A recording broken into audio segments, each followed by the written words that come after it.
നമ്മളിപ്പോൾ എത്തിയിട്ടുള്ളത് മുട്ടിലങ്ങാടിയാണ്. അപ്പോൾ നമ്മൾ ഇവിടുന്ന് കുറച്ച് സാധനം വാങ്ങാൻ വിചാരിച്ച് രാത്രിക്കത്തെ ഫുഡ് ഉണ്ടാക്കണ്ടേ, അതുപോലെ തന്നെ നാളെ ഉച്ചക്കുള്ള ഉണ്ടാക്കണം. ഇവിടുന്ന് ഒരു 4-5 കിലോമീറ്റർ ഉള്ളൂ നമ്മളെ റിസോർട്ട്. ആദ്യം തന്നെ നോക്കി വരുന്നത് ചിക്കൻ കടയാണ്. അത് കണ്ടും ചെയ്താ ഇവിടെ തൊട്ടടുത്ത് തന്നെ ഉണ്ട്. ബലം നോക്കിക്കണോക്കെയാണ് കാടമക്ക ബലം നോട്ടം, അത് നടക്കൂല കേട്ടോ. അങ്ങനെ നമ്മൾ പച്ചക്കറി കളിക്ക് എത്തിയാണ്. ഇനി കുറച്ച് പച്ചക്കറി വേണം. നല്ല തക്കാളി നോക്കിയാണ്ട് ഇതാ തക്കാളിനെ പറ്റിക്ക് നല്ല പറഞ്ഞ ആളാണ് നമ്മളെ മാനിങ്ങനെ പെറുക്കിയിട്ടുണ്ട്.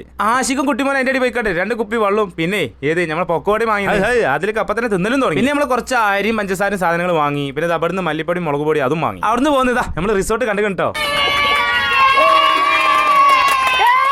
അങ്ങനെ റിസോർട്ടിലെത്തി എല്ലാവരും ഇത് ഇറങ്ങണേ. അപ്പം തന്നെ നമ്മൾ ചെമ്പ് ഇറക്കട്ടെ, കാരണം പള്ളി പഴിച്ചിട്ട് 4 മണി ആയിട്ടുണ്ട്. എല്ലാവർക്കും നല്ല വിശപ്പുണ്ട്. ചെമ്പറ്റി പോണൊക്കെയാണ്. ചെമ്പ് എത്താനൊന്നും ഇടല്ല, വളമ്പലും തുടങ്ങി, കുട്ടികൾ കഴിക്കലും തുടങ്ങി. ഭക്ഷണം കഴിച്ചോടെ തന്നെ കുട്ടികൾ സ്വിമ്മിംഗ് പൂളിന്റെ അടുത്ത് പോയി ഭക്ഷണം കഴിച്ച് കുറച്ച് റെസ്റ്റ് എടുത്തപ്പോൾ തന്നെ സമയം 3 ആയിക്കണേ. പിന്നെ എല്ലാവരും കുറച്ചു നേരം പൂളിൽ കേട്ടോ. അപ്പം നമ്മൾ വന്നിട്ടുള്ളത് ലക്സ്ബി റിസോർട്ടിൽ. എല്ലാവരും ഉള്ളത് പൂളിലാണ്. കുട്ടികളൊക്കെ സന്തോഷം നോക്കിയാണ്. ഓർക്കാണ് ഏറ്റവും സന്തോഷമുള്ള കേട്ടോ ഈ ഒരു യാത്രയിൽ. കിച്ചണിൽ രാത്രികളിലെ ഫുഡ് ഉണ്ടാക്കി കൊണ്ടിരിക്കാണ് നമ്മളെ കുഞ്ഞാക്ക. 2 ആൾക്കാരെ ഊഞ്ഞാലിലെ സൊറ പറഞ്ഞുകൊണ്ടിരിക്കാണ്. ഇതാ ഇങ്ങനെ പുറത്ത് കുട്ടികൾ പാർക്കിൽ കളിച്ചുകൊണ്ടിരിക്കാണ്. കുറച്ച് ആൾക്കാർ ഇതവിടെ ക്യാരം ബോർഡ് കളിച്ചുകൊണ്ടിരിക്കുകയാണ്. ഇതിന്റെ ഇടയിലെ നമ്മളെ ഗെയിമുകളൊക്കെ കഴിഞ്ഞിട്ടോ. ഞാൻ നമ്മളെ പരിപാടി ഏത് ഗ്യാങ് ഫയർ ഒക്കെ സെറ്റ് എടുത്താ തീ കൊടുത്തും ചെയ്ത്.